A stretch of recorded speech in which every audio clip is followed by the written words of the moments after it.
During World War II, the 9 Bergmann sisters led a double life for almost 3 years. By night they were the mistresses of German officers, and by day agents of the underground resistance. Baker Vinjesh Bergmann lived with his 9 daughters from 2 marriages. He had 5 daughters from his first wife and 4 more from his second, with whom he lived unmarried. In fact, he lived with both women at the same time, as his first wife suffered from severe neurasthenia and was more often in the hospital than at home. The sisters were very beautiful and young.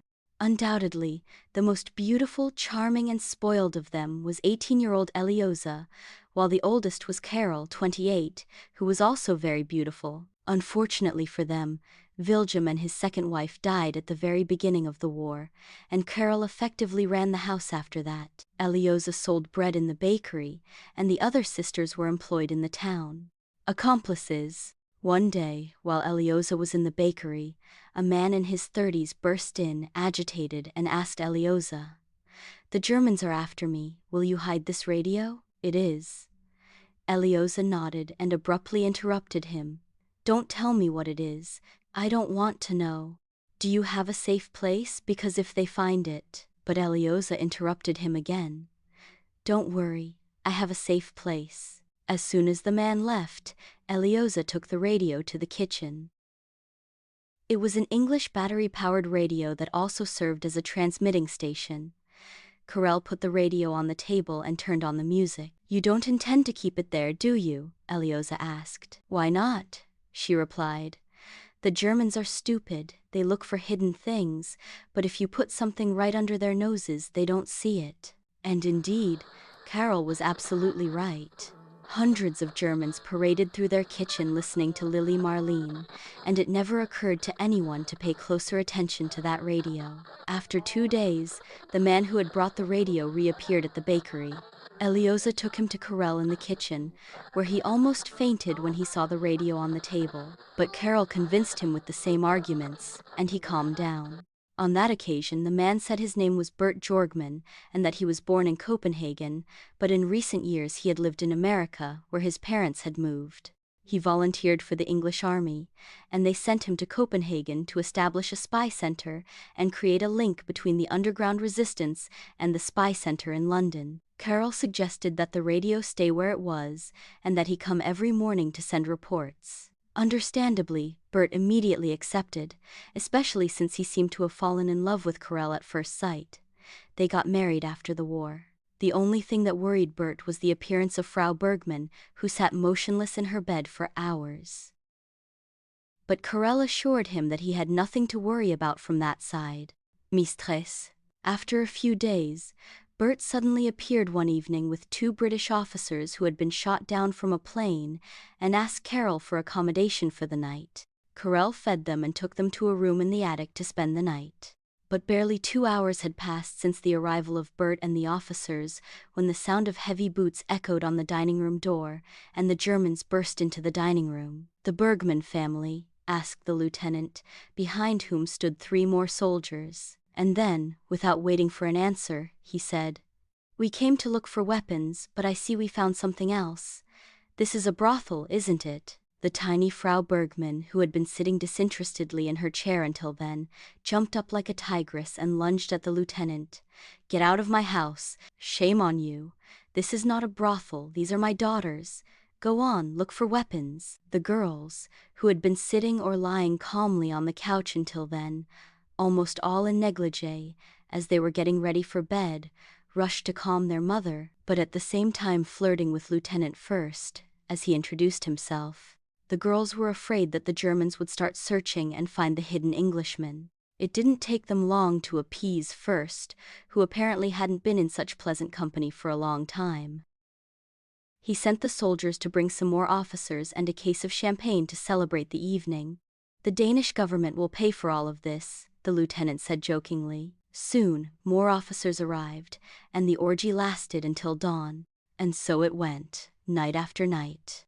The Bergmann sisters didn't seem to mind such sacrifice much, except for little Elioza, and, to some extent, Carel. Carol arranged with Berta to come every morning around 10:30 a.m. to bring champagne. No one suspected anything, as everyone knew that only champagne was drunk in their house. But he very often slept in the attic room, because every night the sisters thoroughly turned out the pockets of the German officers and gave letters to Berta to read or photograph if they were more important. The drunken Germans didn't notice, especially since they found everything in order in the morning. Besides, the sisters also learned various other secrets through the Germans, for which there was no time to wait until tomorrow. They immediately informed Berta so that action could be taken, and those who needed to be arrested could be identified, or to find out where a raid was being prepared. The news that the sisters learned from the Germans was often of inestimable importance, especially since it all came from reliable sources. And then, anyone who needed a German uniform or some other assistance could get it through Berta from the Bergmann sisters. Danes who had no idea about their double life or the services they were doing for them insulted them at every turn, and several times threw stones or some smelly things at their house.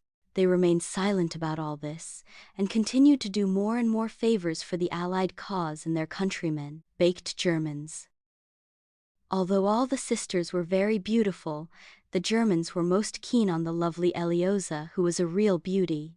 However, the sisters guarded her very well and protected her from the Germans, especially Karel, so she sometimes had to sacrifice herself to save Eliosa. And Eliosa hated them with a hatred that nothing could mitigate, because they had killed her father and mother. Of all the Germans who came to their place, Lieutenant First was the most aggressive. One night, while Eliosa was doing something in the kitchen, First burst in and began to court her. But Eliosa paid no attention to him at all. Then he went on the offensive. Eliosa didn't resist much. First rejoiced that he would finally get what he had wanted for a long time. When she was left in her negligee, Eliosa grabbed the German's hand and led him into the bakery.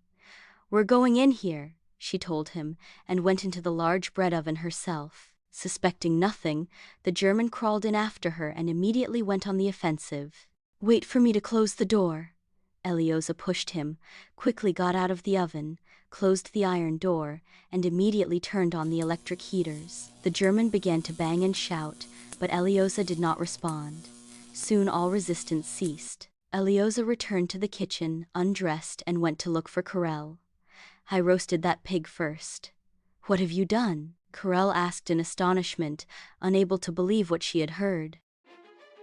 That same night, Karel, with Bert's help, carried the German out and threw him into the river. Bert was terribly frightened for them and suggested moving Eliosa to England, but she wouldn't even hear of it. The Germans conducted a search for First, but the sisters convinced them that he had left the house and was probably killed by bandits. 2 more of Eliosa's victims. After several months, Bert brought some bombs packaged in pretty boxes labeled apple pie.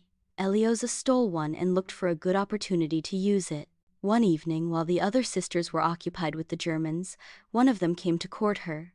She led him to the bakery and offered him an apple pie. The German liked pie, but he had nothing to open the wooden box with. "Smash it on the concrete, you idiot," Eliosa told him, pointing to the concrete next to the door. The German went to the door and smashed the box on the ground. A strong detonation shook the whole house. Eliosa herself was thrown to the floor. Everyone in the house rushed in. The German was dead. Karel immediately understood the situation and said, "The bandits are no longer satisfied with throwing stones. They have started using bombs." The end of the war was approaching, and Berg had more and more work. The reports were getting longer and longer. One day, while he was sending a report, a Gestapo agent burst into the house. Bert was sitting behind the large fireplace in the kitchen, and the Gestapo agent only had to make one move to see him. In the house, besides Bert, were Frau Bergmann and Eliosa. The situation was critical.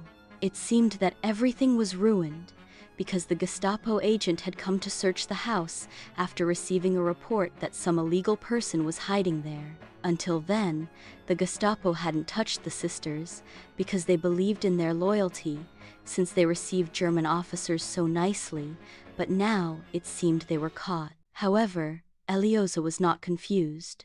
She unbuttoned her blouse, revealing her lovely maiden breasts, and addressed the German. "Do you like these?" The German suddenly found himself in a difficult situation. torn between pleasure and duty. He couldn't take his eyes off her. Eliosa was getting closer and closer, but at the same time circling him so that he would turn his back to the fireplace. Finally she succeeded, and the German followed her towards the door. After that, Eliosa, with Bert's help, liquidated the Gestapo officer. But this time the Gestapo didn't leave them alone so easily. They arrested Frau Bergmann and Eliosa. Eliosa refused to say a word, but Frau Bergmann gave away all the names she had heard. Over 500 Danes were arrested. To protect themselves from bombing, the Gestapo put hostages on the upper floors of the huge house, and they occupied the lower ones. However, even that didn't save them.